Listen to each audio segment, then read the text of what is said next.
Welcome to Bill and Rob's An Excellent Adventure. I'm Bill Tilley. And I am Rob Schulte. And Bill, we've got a guest today. I'd love for you to introduce them.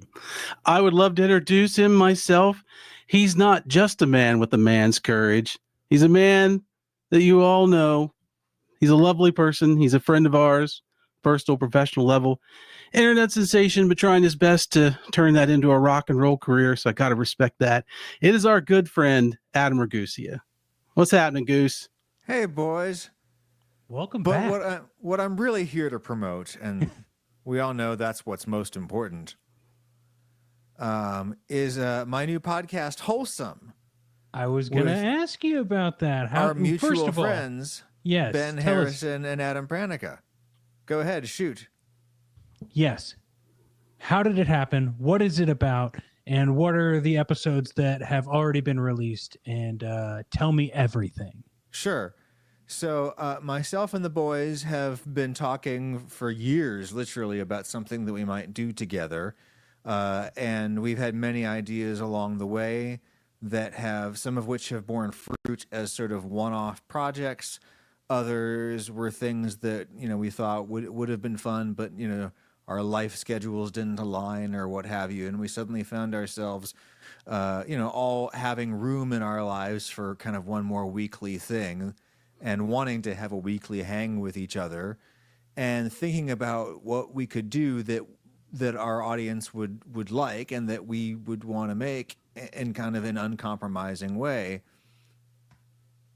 but also not be too self-indulgent and therefore have sort of a built-in bias toward positivity. So what we originally landed on was a show that would be wholesome because it's all built. It's based around simply a hang of us three guys talking about something that we like. One of us brings in something, a specimen of something we like to be considered by the other two gentlemen that day. It starts off with sort of a written thing, an essay, if you might, sort of in the style of Friendly Fire, that dearly departed program that Robs, you did such a great job producing. This old thing. That old thing. So we tried to kind of capture that magic.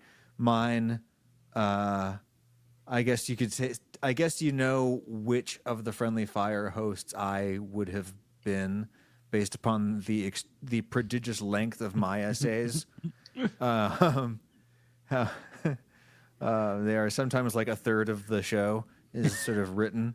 And then we just we talk about topics ranging from auxiliary residential refrigeration units, i.e. a garage fridge, the just the unique magic of a basement freezer, where you've got the ice cream treats or something like that. The soda fridge, as we called it in our household. Oh, is that what it was? Yes. Yeah.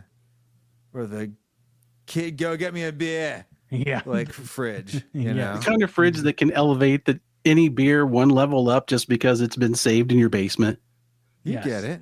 Yes. You get it. Oh yeah, I've got one. I'm with you. Ben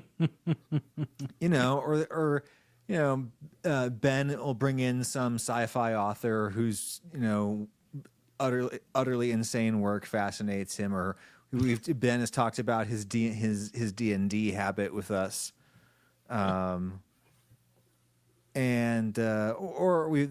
had a lot of food kind of conversations, like Pranica just wrote an absolutely beautiful peon, whatever the fuck that word is, to the classic American steakhouse. I think we actually just have to have a steakhouse episode once a month as a recurring thing, because there's just so much to be said in praise of the steakhouse. So true. So yeah, that's our show, Wholesome, and we decided we don't want to have to try to seek sufficient mass audience to make it ad supportable. So it's a Patreon show, just like the one you're listening to now.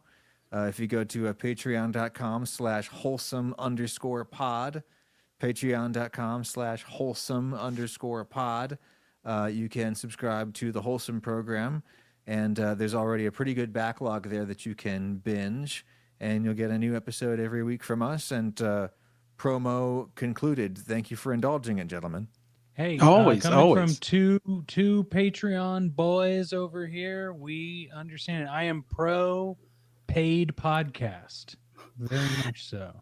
And we're all down for the hang because Rob's on our show generated from just me and him wanting to hang out and talk stuff. So totally get it. It's kind of, I think, the most fun on a personal level podcast you can have, because you really are doing it for you, and that's awesome. Absolutely.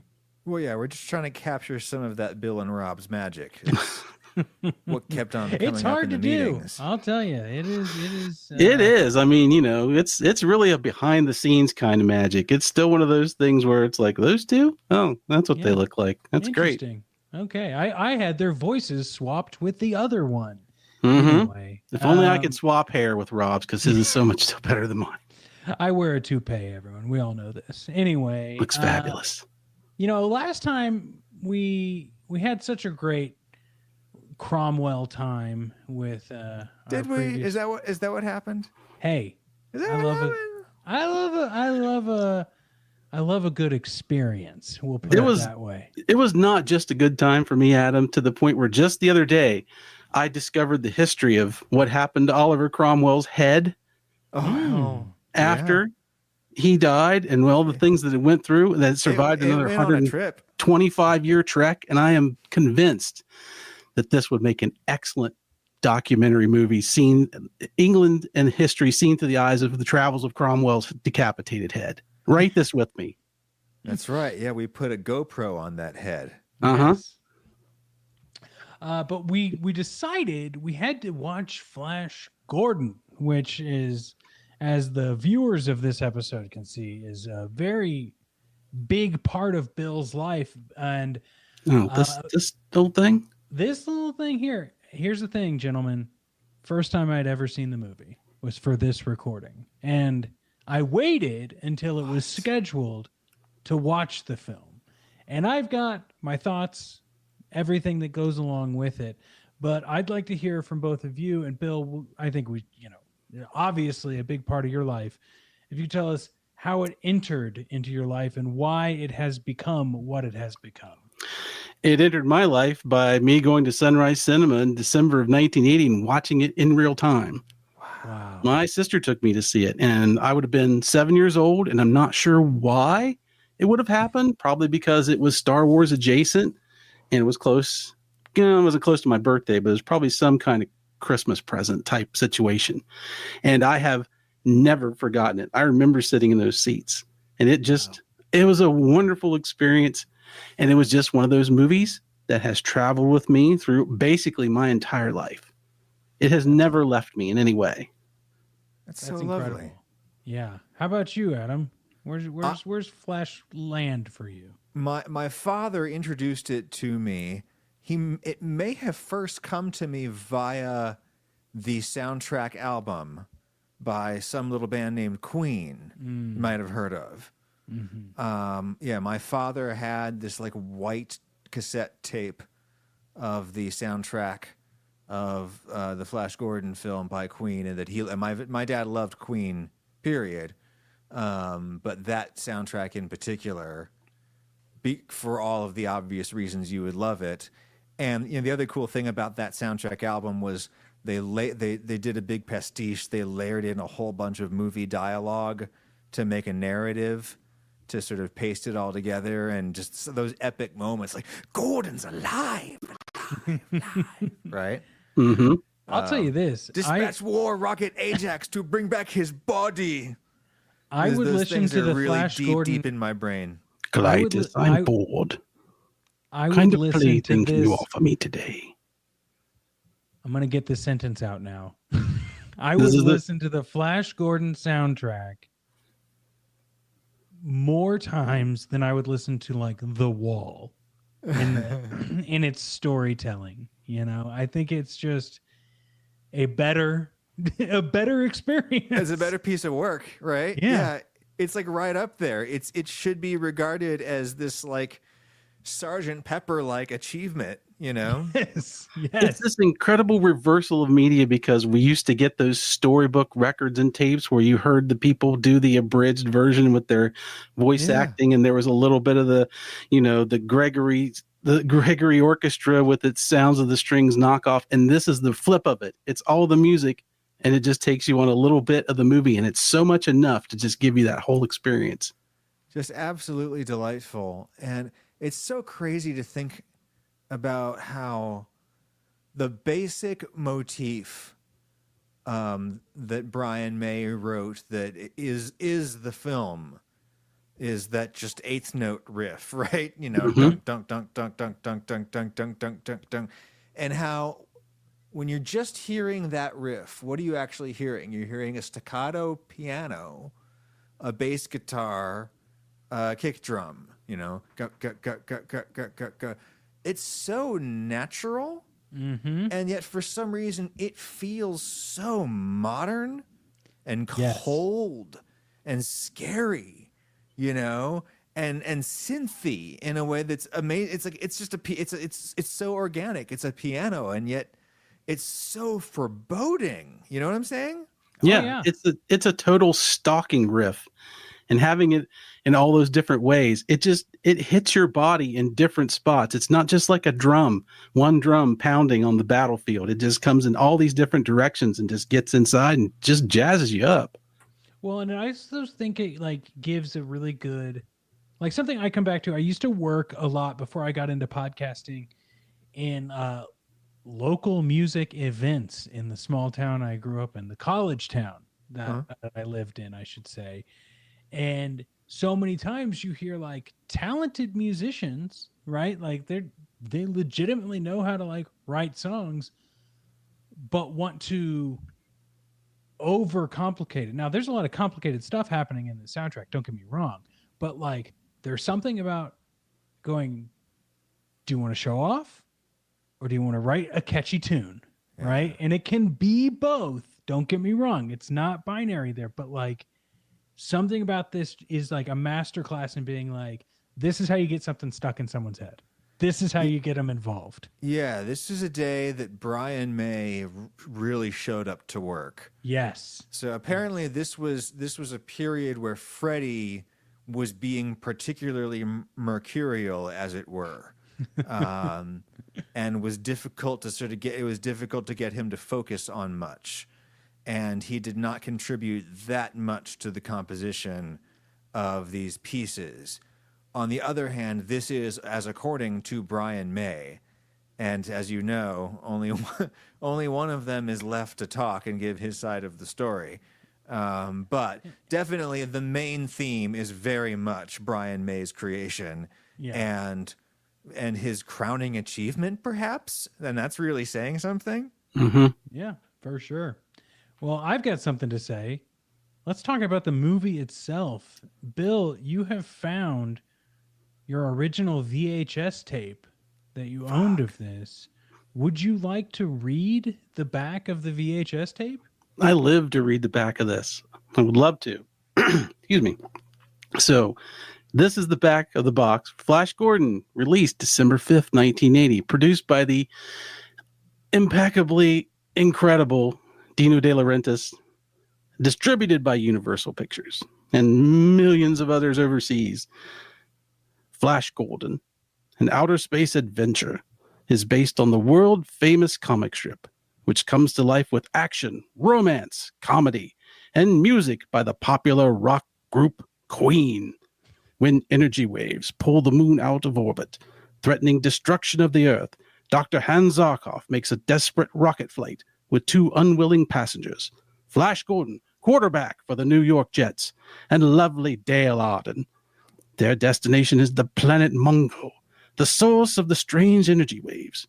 Ruling over Mongo with primeval brutality is Ming the Merciless, who must be destroyed. Only one person can do it. He is Flash Gordon.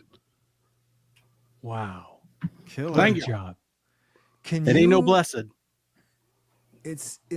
Can you imagine the world the author of that text was living in, where to say that someone is the quarterback of the New York Jets would be something to be proud of.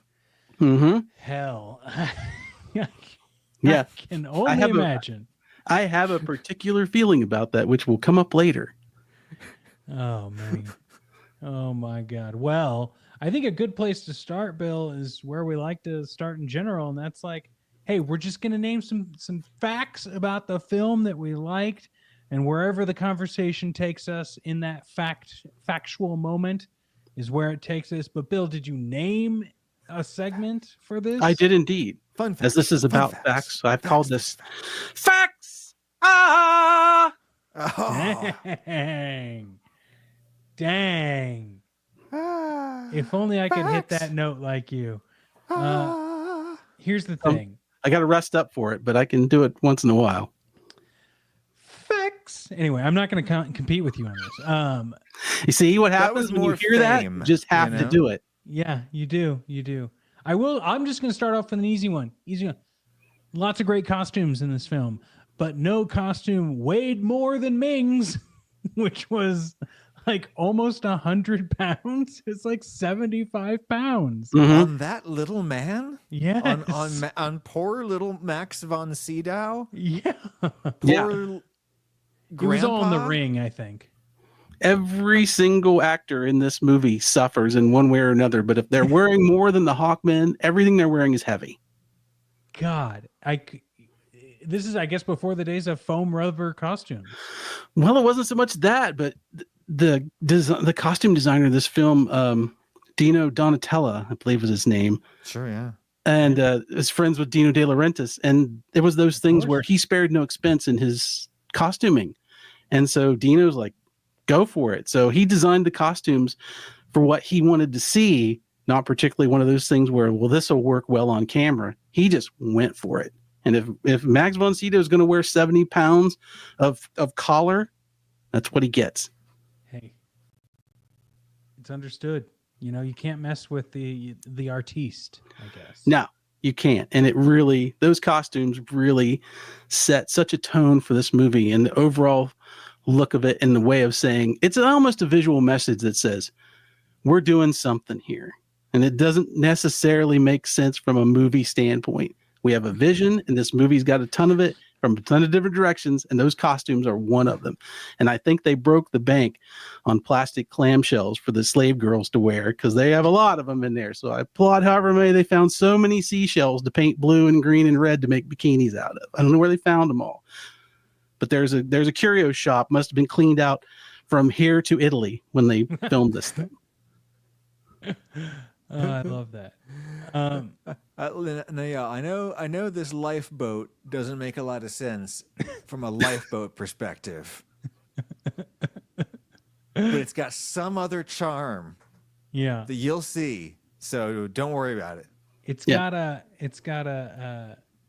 what is the thing John Taffer always said, like street appeal or whatever. Like it's the sort of thing it's really going to catch your eye, and that's half the battle anyway. The only other thing I was going to say that I came up with, because Bill, you got some good ones here that I peeked ahead on, so I'm just going to say it.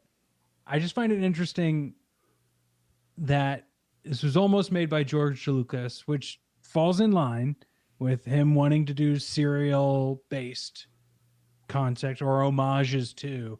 But He wanted to do Flash Gordon, couldn't, and so he wrote Star Wars, right? Yeah. Mhm. Yeah. Yeah. But he a sort of still did Flash Gordon. Yeah. And just it's just intrigues me to think like what this would look like. Well, what this would look like with a George Lucas eye, but then also the trajectory of cinema if Star Wars didn't happen. Like it may have still happened a little bit later, but if this happened instead of A New Hope, like would we even have Disney Plus right now? That's really tough to say because this movie treads a line of vision versus probably profitability plus realism, which George's universe is realistic only in the sense of he has the one rule, which I love, was don't ask how it works. It just works. And Flash Gordon shares that with these two things. But, Star Wars really said this odd thing where it's like, well, this could be real. Well, no, it can't, but I know what you're saying. And Flash Gordon is a different animal. So I'm glad it worked out the way that it did. Plus with all the stuff, and especially with Dino. I mean, Dino's coming off King Kong at this point, and he's reaching for the stars, no pun intended, with this thing. And he's wanted it a long time too. So it's amazing that two people who could be so gung-ho for the same thing, and one of them, the producer, wins out over the filmmaker. It's probably not something that happens that often, I wouldn't think. Usually I think that dynamic would be reversed. Well, here's the thing.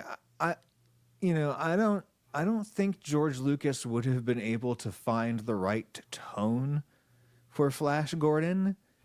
And my fun fact that I could contribute, having watched Life After Flash, which is the documentary from 2017 about the hot young male model Sam J. Jones, who was hired to play Flash, and then not much more happened to him in his life after that for reasons. It's a documentary mostly about him, but there's lots of stuff in there about the making of the film. And what's clear is that Dino De Laurentiis did not understand that it was going to be campy. Oh, okay. That was an idea that was somehow getting lost in translation or something. But he would come down and just bring the set to a standstill, trying to change this and that, because it was all so utterly redonkulous, right?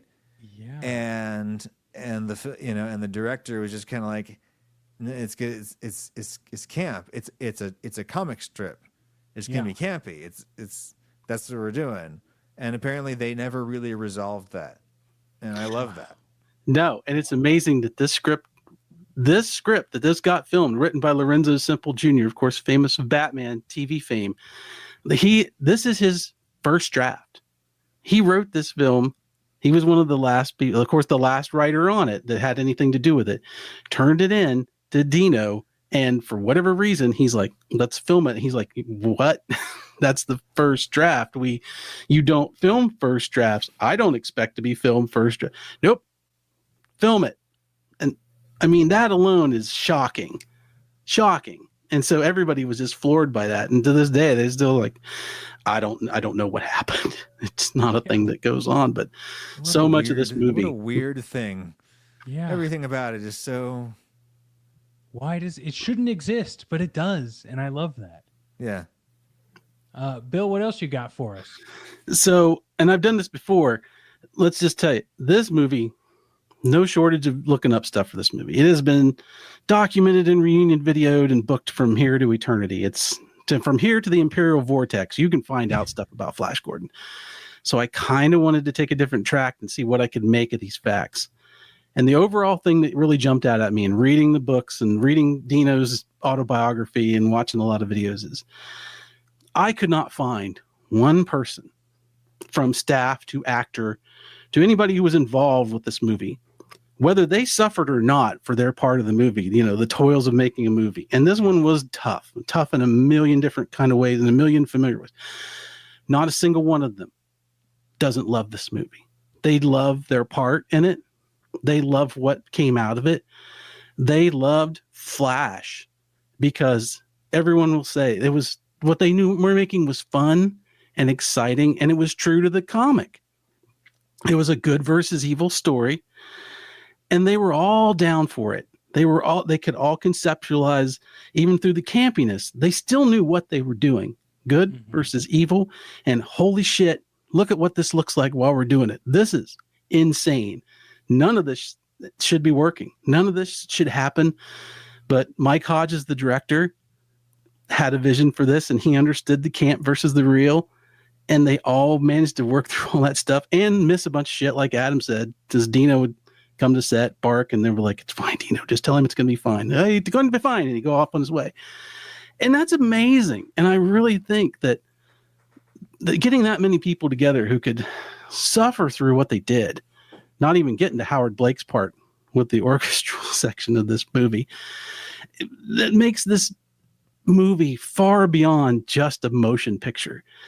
It's what makes Flash Gordon a legend, one way or another, because you don't see that. And it's just, I always say it's a testament to, like, people don't set out to make bad movies. Even if a bad movie gets made, most people, 99.9%, don't set out to make a bad movie. Why would you? And they weren't doing this. They just had a thing. And I've never seen other movies. I mean, they'll see the actors like, I had a good time and whatever. But I mean, production people who stayed up all night, the people that built the 25-foot Ming Palace model just to blow it up the next day. Yeah. They were ecstatic about what they're doing. And I took it one step further. This will be my wrap up for this section, because we'll have more fun stuff to talk about. When Flash Gordon came out, it was the 7th highest grossing film in December 1980. It's not a lot, but not bad. It's something. It wasn't a financial super success. It wasn't a total boondoggle. Here's some of the other films that came out at the same time. Kramer versus Kramer, American Gigolo, Jaws 2, Coal Miner's Daughter, The Shining, Fame, Empire came out, Blues Brothers, Caddyshack, Ordinary People, Raging Bull, 9 to 5, The Jazz Singer, like legendary films that outside of a couple of them, how many of them, if you walked up to somebody on the street and said, give me one line and tell me anything about that movie, they would be able to recite something back as quick and as easy as you can for Flash Gordon. It's just, how do you want to measure success and impact? It's never just down to the bottom line. And Flash Gordon shoots right past that in a lot of things. And I understand the arguments of the people that have read the reviews that reviewed it and didn't like it, but everybody likes with their own thing, and I like it. That's no mystery. So I don't want to just throw shade at somebody that doesn't. If it's not for you, it's not for you. But I do think some of those thoughts about what's negative about this movie, I think they're missing the point and not really finding a negative. They're just finding something that's different. Well, I think the big thing there is kind of what you were talking about, Adam, and that's that, like, sometimes people can't understand what camp is, and like a type of film that gets to the point but goes in a different path than you're used to. And that's why a movie like this can withstand so much, because the people that do get it very, very acutely. Oh yeah. Yeah. Well, we do like this film, and there are aspects of this film that we can highlight when we talk about the things we like about this film. Bill, but did you come up with a title for what we liked? A segment? Anything? Well, yeah. I mean, you think about things you like, that's thoughts. And Aura had a thought amplifier that Flash got to use. And when I thought about the similarities between those two things, I thought, oh my God, this movie's really turning me on. Well, I will just start and say that since this is my first time watching the film, enjoying the film, but not exactly sure what I'm getting myself into. Yeah. I've seen the clips from Family Guy or whatever, or when it's spoofed on something else, and I've seen a scene here or there pop up on YouTube or in another movie I'm watching. But I didn't really get what I was into until I'm about 30 seconds into the film. And then we're like, a planet called Earth. Let's mess with it. My array of buttons. And one of my buttons is Earthquake. And I was just like, I got your number, film, and I love you for it. So he eventually lands on his weapon of choice that day is Hot Hail. Yeah. Dude, tell me that's not a perfect 70s metal album. No. I got something better. I mean, that's good, but even I'll raise you. It's like an upper Midwestern kind of potluck dessert, like where you pour melted Red Hots over Chex Mix. Yes. Right? And that's your Hot Hail. You go, oh, Nice. Is it Hot Hail Night or is it Worms and Dirt Night? I don't know. What's Grandma bringing?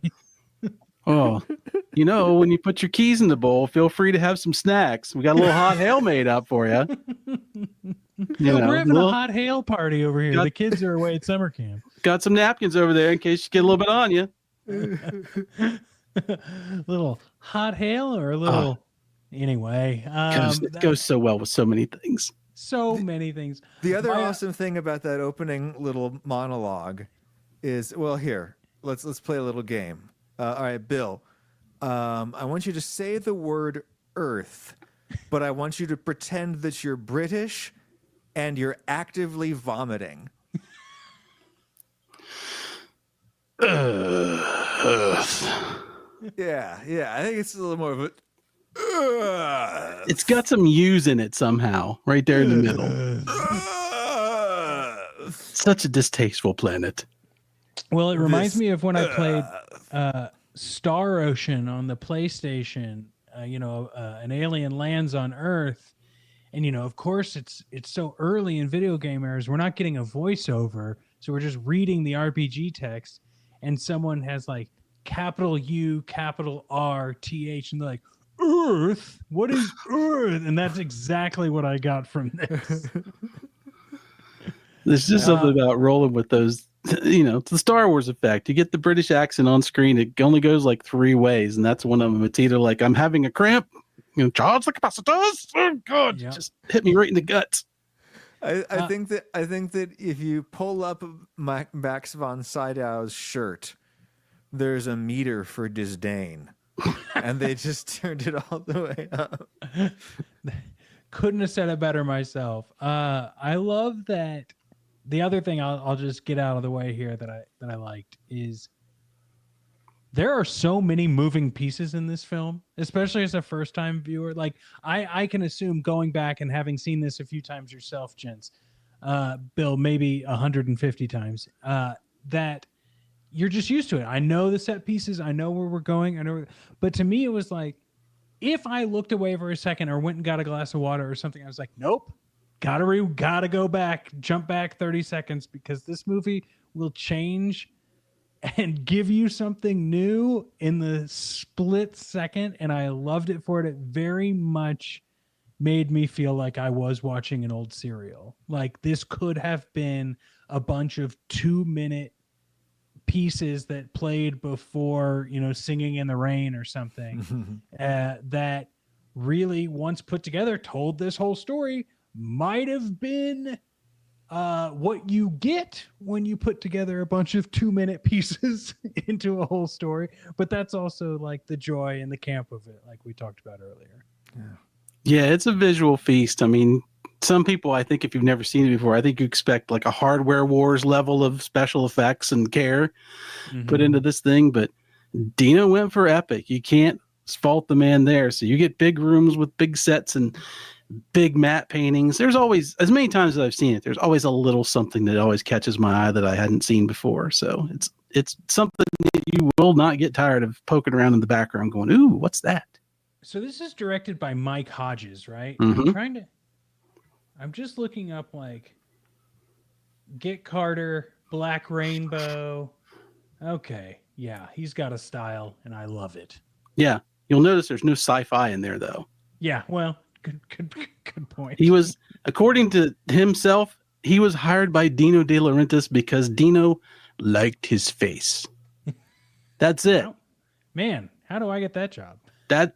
Somebody got to like your face. Well, that's why I podcast. Anyway. But it's almost not even sci-fi. It's fantasy. Yeah. And I, it's like, I think this film always feels to me very much akin with The Wizard of Oz.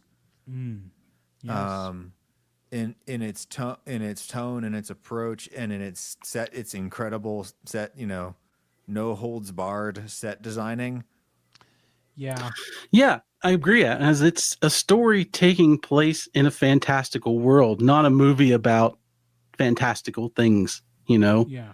It's going through what it's going through, and it doesn't follow. I mean, it's a comic book. A lot of people say like they're trying to bring that comic book to life, and that alone breaks a lot of genres depending on which way you want to go, especially a movie that looks like this and has such a great amount of just humor, sly humor, and quick little bits and kind of awesome things to look at. It is wrong to pigeonhole it as just science fiction. Well, Adam, what was like your favorite scene, or maybe like just the thing you liked the most out of the film? It could be high concept or just minute. Well, certainly several things stuck in my mind. Okay, one, what is the actor's name again? Let me check. What was it? Sam J. Jones, who plays Flash, who had been a Playgirl centerfold a few years earlier. And I did check out some of those photographs for research. Of course, as we all did, I'm sure. As we all did.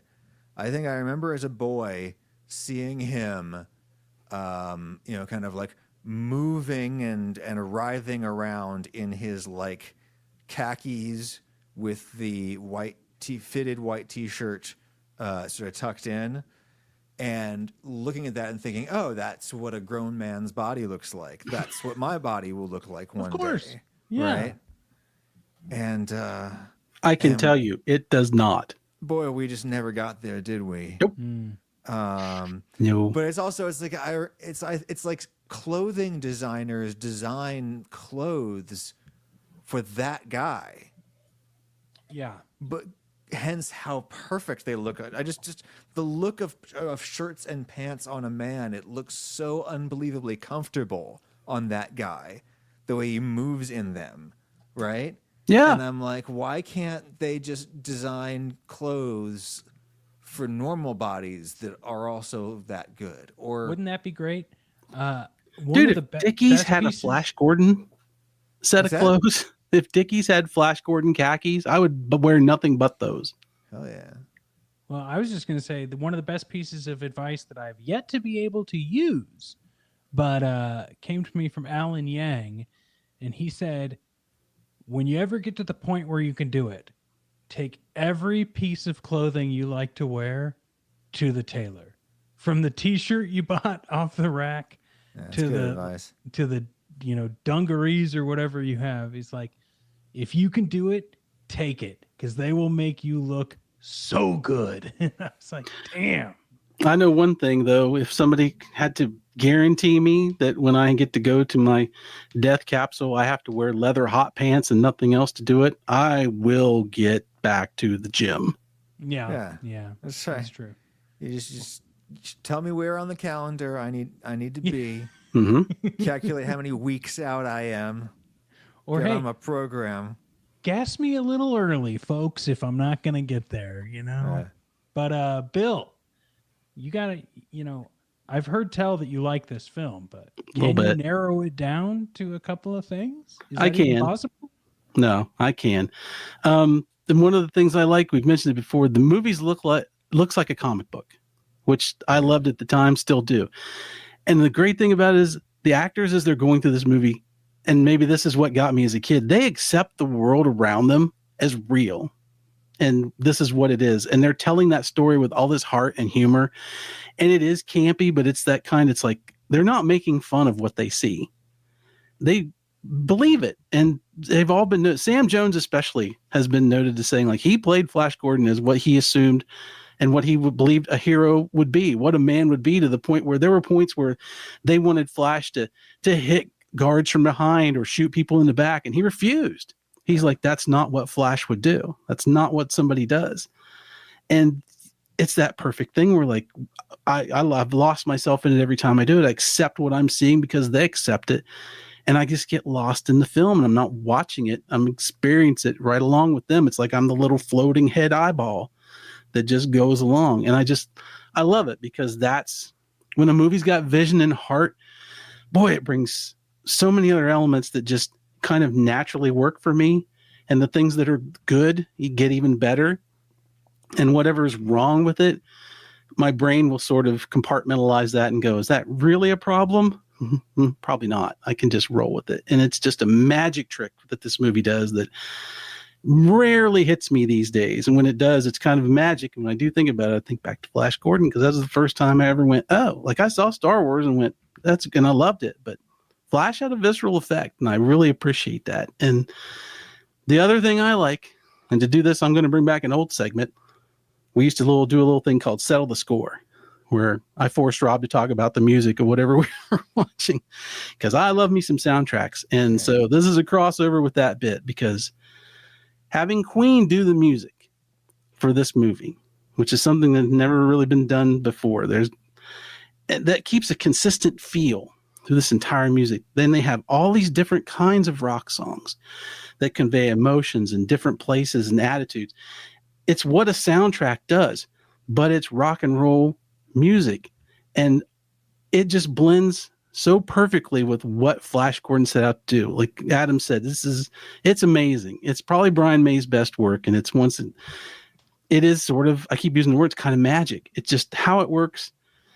Really strikes me every time that I like it so much. I don't set out to like it so much, but I do.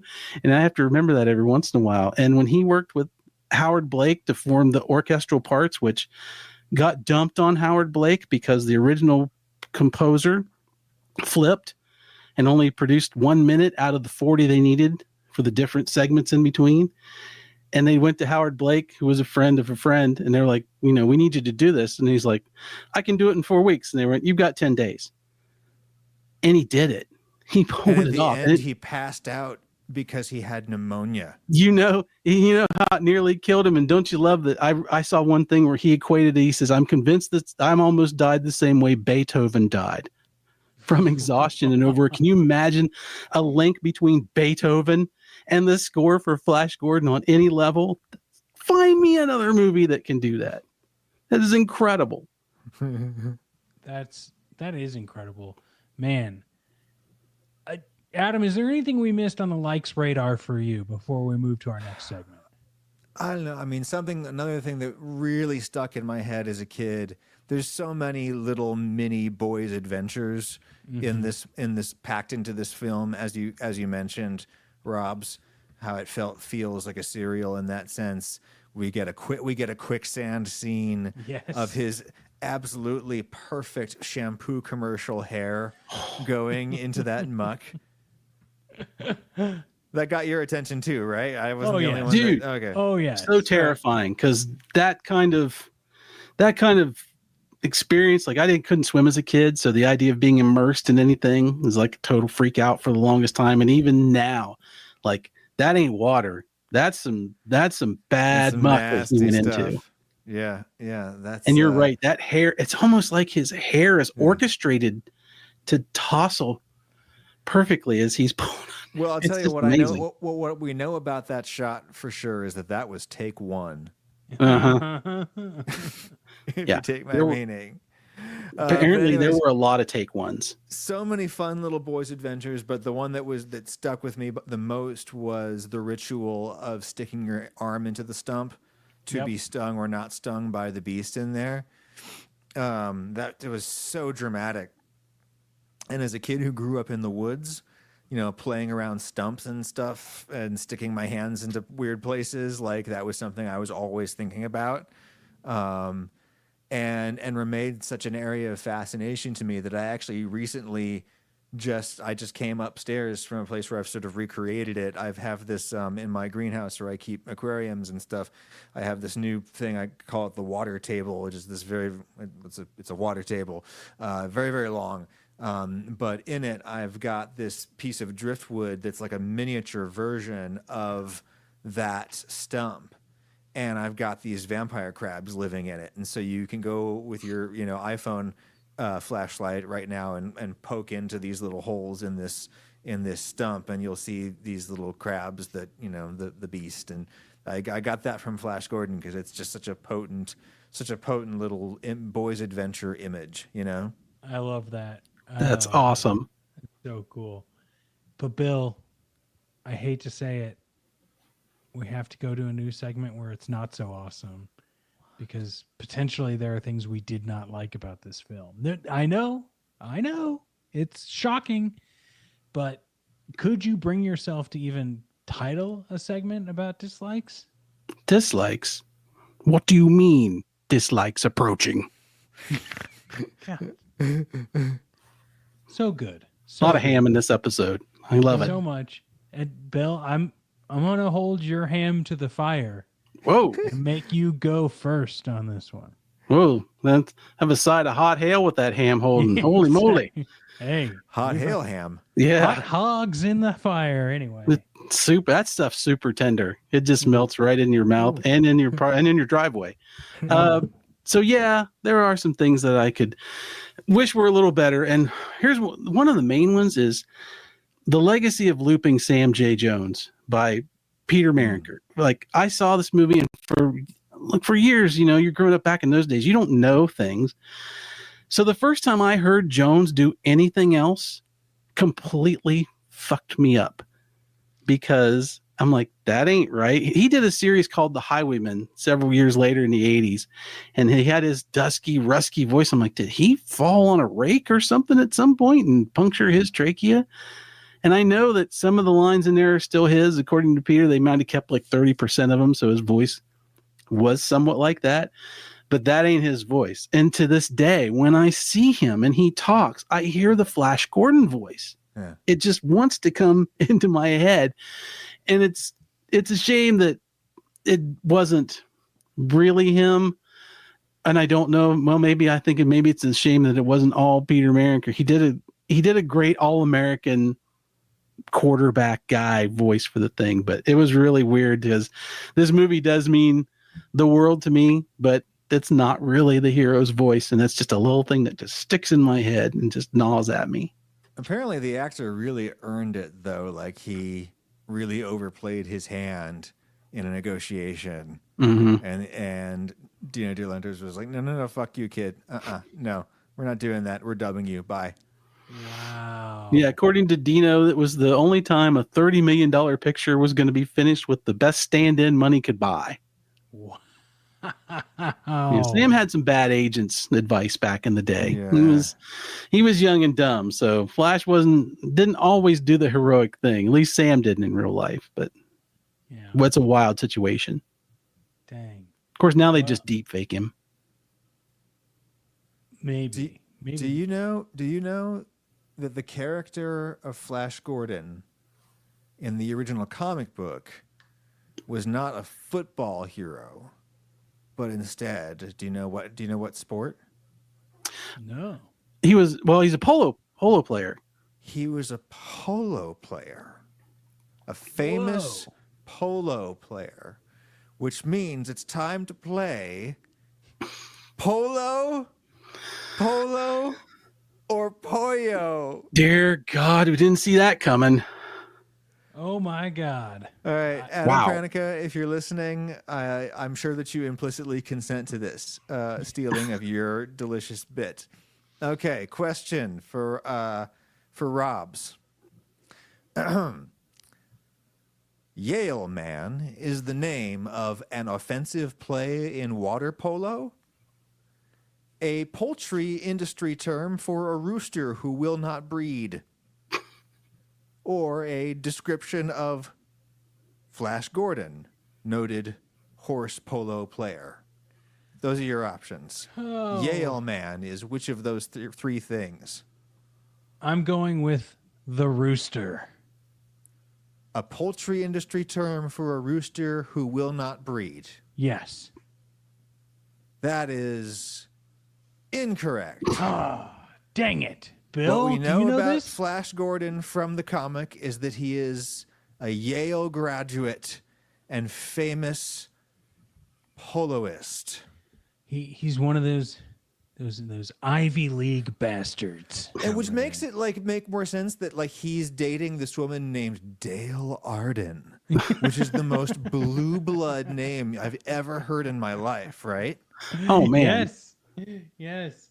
We must go over to the Gordons and the Ardens. I hear that boy Flash is really good on that horseback. He's like someone that Rory dates in Gilmore Girls in the later seasons. And it's so weird that this is what they came up with as the all-American hero. This is a punchable man. Yes. Yeah. Oh my God, is Ben Harrison Flash Gordon? This whole, we love him though. This whole film is Flash's redemption tale, I guess then, right? he's caused so much trouble with his shenanigans on the polo field that he's now has to save Earth and save those he cares about most deeply. Anyway, Yeah, I guess so. maybe. Either way, Polo payback's a bitch. That's a hell of a moment. Adam, anything you disliked from this film?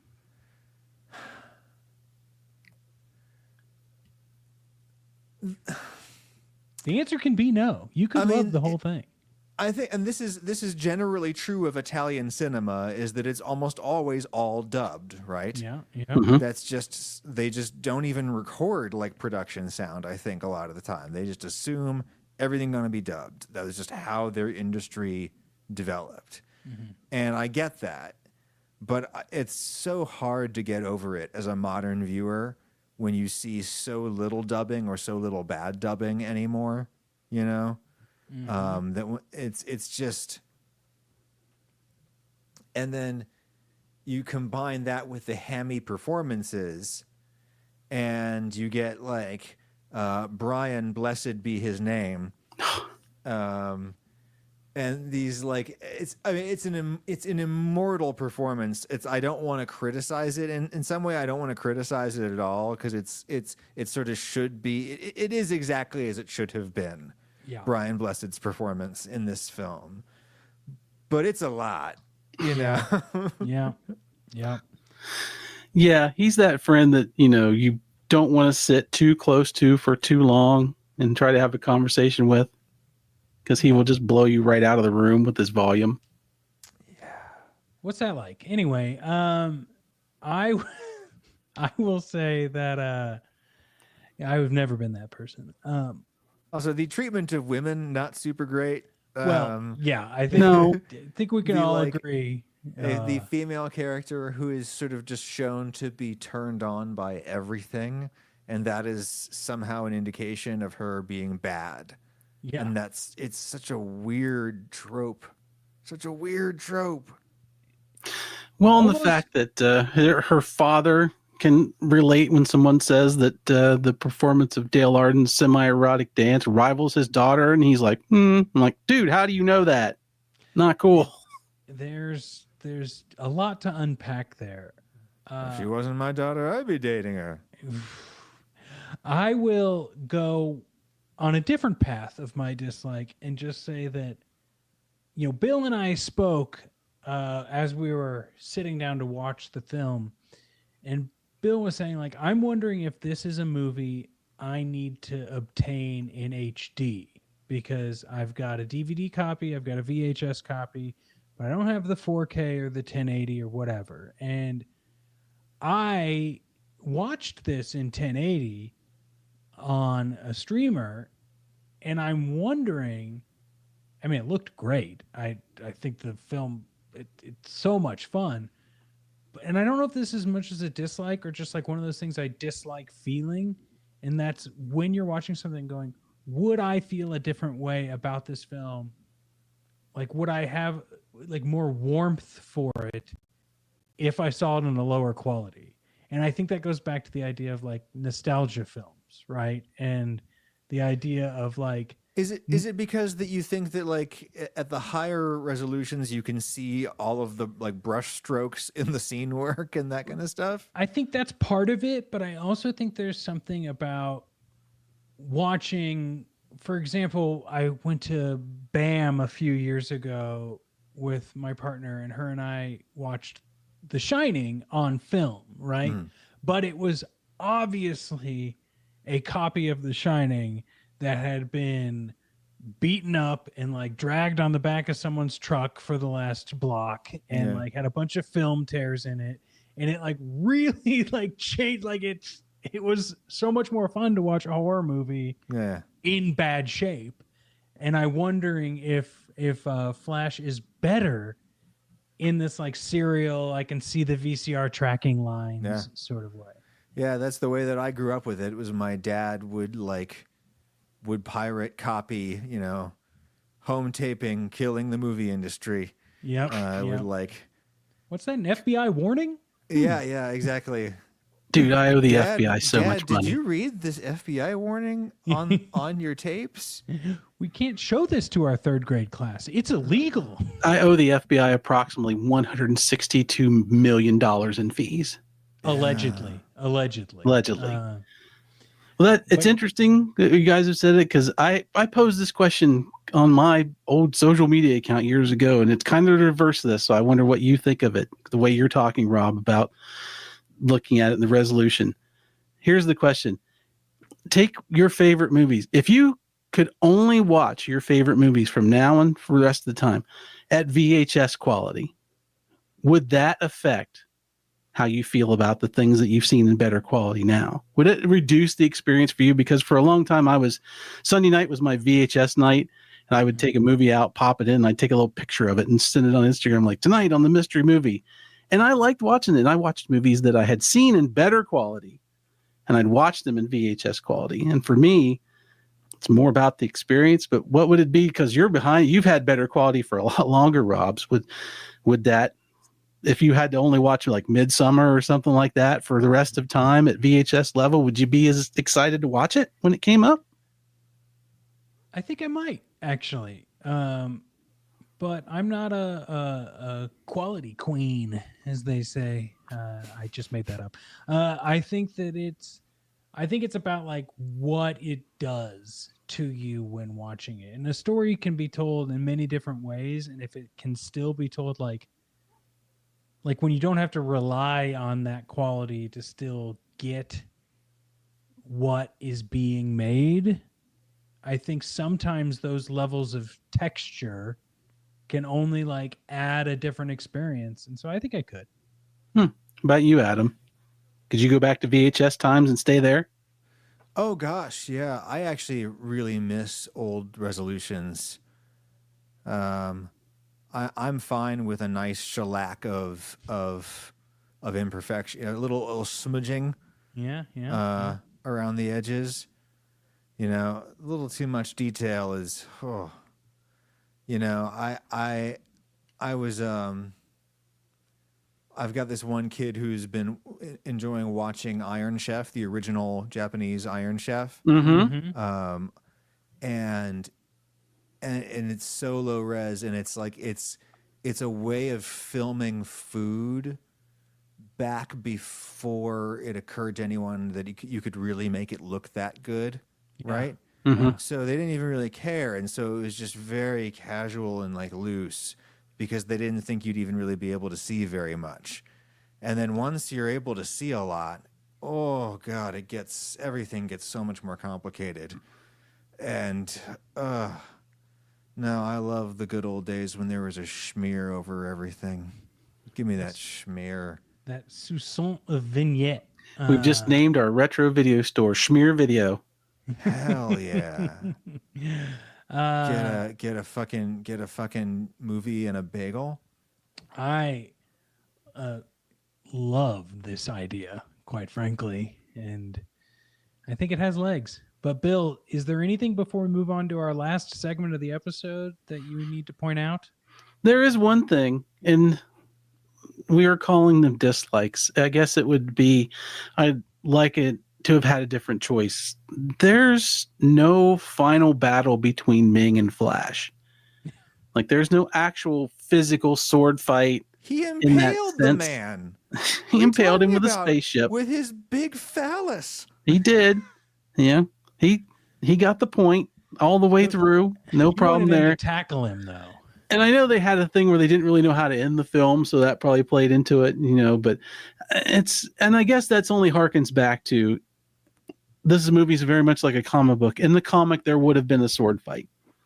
Even if it had only lasted a minute, it would have been there. But I would like to have seen that. Even if it's just 2 or 3 swings, it would have been kind of nifty. But that's not, of the rocket dick is pretty good too, I think. Yeah, I mean, Rocket Dick, close second. That's how I want to go out. I don't know how I'm going to convince the wife to build it. I'm sure she can convince her to stab me with it because that's how it goes. Plunge of the Rocket Dick is one of the greatest little Wagner pieces that people don't talk a lot about these days. I could have swore that was a discarded Jules Verne movie, but that's fine Hey. too.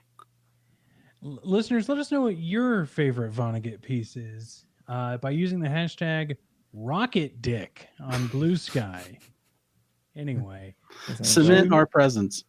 should we move on to what we found most amusing in this episode, Bill? And if so, is there a clever name you've devised? Of course, this is something that would have come up on the screen and you would have asked yourself, did you ever see such response? All right. Well, now the time has come. Goose, I think you have to lead us off with what your top amusing moment or moments were of the film. And you can't say Rocket Dick because you said that last segment.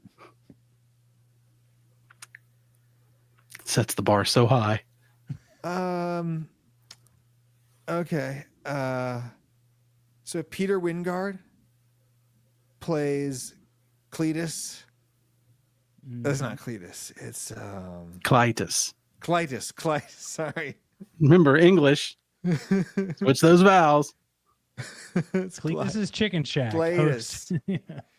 host.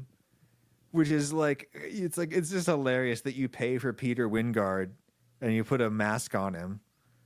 Yeah. But man, it always really stuck with me as a kid.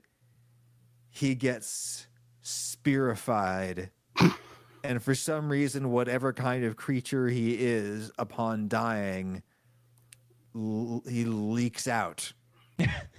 Right? Like it's like a one of those deep water fish that like you take it up to much lower water pressure and it kind of goes blah, blah, blah. Like why does Peter Wingard melt upon dying? He's apparently made of the same material as Stretch Armstrong. Hey, you can heal him with a Band-Aid. Yeah, but you split him open. Ugh. Yeah. That's the other funny mentioning Stretch Armstrong, like Sam Jones is a walking Stretch Armstrong. It's incredible. Yeah. Like just a broad definition of amusing is just, independent of any sexuality or whatever, just like the pure aesthetic beauty of that man in a tank top. It's like, wow, that is for a certain kind of conventional male beauty, it doesn't get any better than that. No, I believe in a universe of infinite possibilities, but I believe firmly that the universe only had one good outcome for Flash Gordon, and it was Sam J. Jones getting cast in that part. He was born for that moment. Yeah. He had to fulfill it. So true. It's so in a way very similar to Schwarzenegger and Conan, where it's like if you didn't have him, you'd have to have made him in a lab for it. It's such a shame that that Sam's story could not have been more like Arnold's in the long run. True, very true. To hell with you. Anyway, Bill, you're going last on amusing moments. Just so you know, this is your baby. But I will quickly say that I found it fun and it makes so much sense that Thor Ragnarok was directly inspired by this film. And it makes, now that I've seen it, it's like, oh yeah, of course. But I'm going to say the most amusing moment, like Timothy Dalton in this film. Oh my God. Incredible. Doing Errol Morris. Yeah. Right? Like that was what that was his plan. Yes. Yes. How delightful. It is one of the best performances in a film of all time for like, I don't know, just sheer enjoyment. Like, and a whip fight is always great to see on film, I think. And not to mention the whole stump moment that you brought up earlier. I just couldn't get enough of it. Well, and the fact that Dalton and Jones did that entire scene, no stunt doubles at all. Their faces were out. They learned it. They practiced it. They were on that disc, spinning around, flying off of it. It's credible. And I love that we've got, the duo Daltons with Adam here. Maybe that'll be the underlying theme for our future projects. We can always, how else can we lace Timothy Dalton into another one of these episodes? Because he's great. He's my favorite James Bond. So many films to watch with Timothy Dalton. And still, don't threaten me with a good time. What, another 7 years before he even did a Bond film? Wild. Well, Bill, you're up. What's your amusing moment? Hey, look at that. So, two things, and then I'll say another 1,000 more. No, really. So hard to narrow down, but these two things stuck out. One, and this is a behind the scenes moment. It involves Brian Blessed, because I love doing the research for this movie, because I learned a lot of personal things about these people along the way and what they thought, which was great. But some stories. Brian basically had a story where he was talking about how many times he's had to say, Gordon's alive. And all these things. He said it his whole life. He doesn't regret it. He loves it. He says it's part of him, but he tells it. And I'm just going to name a few places that blew me away. And I think, tell me Flash Gordon doesn't have an impact on the world, and I will eat whatever feathered hat you put in front of me. He was on a trip to the magnetic North Pole where a Russian submarine surfaced in front of them, where they were going to the ice station. The captain asked him to say Gordon's alive. Oh my God. When he got out of the boat. This documented straight from him. He went to 10 Downing Street for an event for animal rescues that he works with. David Cameron asked him to say it. He went to Buckingham Palace for a Christmas event. The Queen asked him to say it, who told him that she watches the movie with the grandkids, that it's her favorite movie. And he was on a trip up Kilimanjaro, met a Chaga tribesman who pointed at him and said, it's him. Say it. Gordon's alive. I mean, worldwide, all these places, so many different things and stuff. The impact of this movie, that shook me, because you get used to being like, oh, sure, people love it and things, but Kilimanjaro, Russian subs popping out. I mean, I know they don't take a dump without a plan, but apparently they take Flash Gordon, the novel, to the head with them when they do it. But That's I just incredible. wish someone would interviewing Brian Blessed would have said, like, what were you thinking with that line reading? Like, do you remember what you were thinking? Do you remember what you were going for with that particular line reading? Because it's not like an obvious way to approach it, No. The only thing, he claims that he was a fan of the series from day one. He wanted the part, and apparently he threatened to tear Dino De Laurentiis's dick off if he didn't give him the part. Now, I don't know much about negotiations, but that's something that's never crossed my mind in any of my restructuring plans. But I mean, that tells you something. It might explain the appalling losses suffered by the Hawkmen in this film. Like, really, I remember as a child being like appalled by they lost a lot of guys. A lot of good men up there. Absolutely. A lot of good men. There ain't no tree people falling out of that War Rocket Ajax, but it's the way it goes. And then my last thing, and it comes all the way back around. I said I'd mention it. Flash Gordon, quarterback, New York Jets. Every single time that a human who's propelled into this situation would proclaim he is the quarterback of the Jets, as some people would proclaim, like, actually it's Dr. Gordon, and that this somehow it resonates with anybody. And the fact that these are aliens, they don't know shit about football, and they're just like, well, okay. I love it. It is so preposterous. And it's just such an ego move by Flash at that point. I'm like, I love it. I don't know what possessed him to put it in the movie. I hear it all the time in my head, and it makes me laugh every time. And the only other moment I have, and this I had forgotten about till I watched the credits last night. I have to go on one of those Ancestry sites because special effects assistant Pierre Tilly is credited in Flash Gordon. I don't know if we're related, but we are until I fucking find out we're not. So personal goals. I love that. Well, Bill, Is it time to rate this thing? Oh, yeah. I mean, how can we do anything but read it? And we're going to do it with our standard, but yet lovable and patented system. We're not afraid over here of lawsuits. 5 nights for $1. This is where we look at our movie and we rate it just based on the movie itself. Back in the day, if you've gone into your video store, there might have been a rack or a section back there with some movies stacked up, and it might have said something like 5 nights for $1. You throw down your $1, get your movie, keep it for 1 night, keep it for 5 nights. That's the bargain. It's up to you. We don't rate our movies based on anything else, sequels, prequels, reboots, anything else we've seen. Just we have gone in to the video store. We have searched through in the back, and we've passed on the edge of sci-fi and fantasy. There's your stacks and stacks of not only VHS, but a couple of Betamax copies of Flash Gordon, if you're so inclined, for that Sony Better Picture. Oh, no judgment, no judgment.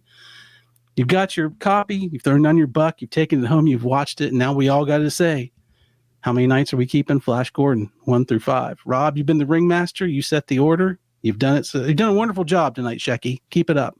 Thank you. Well, here's what I'll say. Is Flash Gordon the type of film I normally gravitate towards? I would answer that question before watching Flash Gordon with no. But after watching Flash Gordon, I would say, of course. It's campy, it's silly, it's fun, it's stupid as much as it is smart. It is just a movie that needed to get made, and I'm glad it did. Is it a movie that is going to sit on my shelf buying the Vinegar Syndrome Ultra HD disc with, like, say, Sidekicks that I bought? Kicks. No, but not because it's not worthy of sitting on the shelf. It's just, it doesn't have that connection to me that like Sidekicks did, that I popped in on VHS as a child and then found at the Goodwill when I was in college and would smoke a lot of pot and drink a lot of booze and watch Sidekicks too, right? But that's Flash Gordon for a lot of people. That being said, I had a great time watching this. If I were to head into the video store, I would rent this for $1 and I would keep it for 3.5 nights. And that's pretty good for me because I'm usually an all or nothing kind of guy on our rating system. I've discovered after listening to all of our catalog. And I think that that's because I would watch it the first night I get home with a big bowl of popcorn. I would then, over the course of the next 2.5 days, probably watch some of the silly scenes again that I really liked. And then before returning it and going, you know what, I got a couple more movie watches in me. Maybe I want to get something like Flash Gordon that I didn't expect to like as much as I did. I'd try and see how far I can get through it and then return it and press my luck on Star Dancer or something. Flash Gordon is not a sequel, just so you know. Okay, good to know. All right, who's next, Bill? Well, I'm going to go ahead and do mine. Adam's our guest. I'm going to let him bring this thing home because mine's probably not a super big secret. I'm a 5 nights guy, and that's pretty evident from what I've said, what I can show you behind me in the shirt I'm wearing. But I'm going to do something different because I'm allowed to break the mold because it's our show and we do what we want. I'm going to answer a question that nobody's asked, but has been asked a lot of times. It's one of those. What's your favorite? I've never been able to say, what's my favorite movie? What's my favorite band? I can, but sometimes there's so many great things and they flow in and out of your brain. But if I was going to get stuck on the whole desert island thing, and I can only take one movie with me, after watching it last night and thinking about having this great conversation with you guys and just kind of sharing the love and whatever else we find from it, I'm taking Flash Gordon with me. It's my one movie. It's my one forever movie if I have to be in that situation. No Star Wars, no Superman, no Batman, no Eastbound Down, Smoking the Bandit, none of those things that just are ingrained in me. But I would want to be able to see Flash Gordon. It's just as much visually exceptional and wonderful in my brain as it is just by thinking about it and hearing it. And I know I could be happy with that, just knowing that it was there. It would be so much better than a volleyball with a name. Well, I guess I'd paint the name Flash on the volleyball. Mine might not be so bad. But yeah, I've decided it is my forever movie, and I'm good with that decision. So if you haven't watched it, I encourage it. It's like Rob's. It might not be your thing, but then again, it might. It's awesome for me, and I never want to be without it. So that is my rating for Flash Gordon. And I now hand it over to our esteemed special guest, Adam Ragusea. I'm not quite fluid bonded to this film like Bill is. But boy, do I feel warmly about it. There's a way in which, like, so I sometimes think that, like, if a space alien landed in front of me and said, "Show me rock and roll," I would play it like Bon Scott era AC/DC or something. And that's somehow in a resonant way. Like, if they said, "Show us movie," I think I would probably maybe play them Flash Gordon.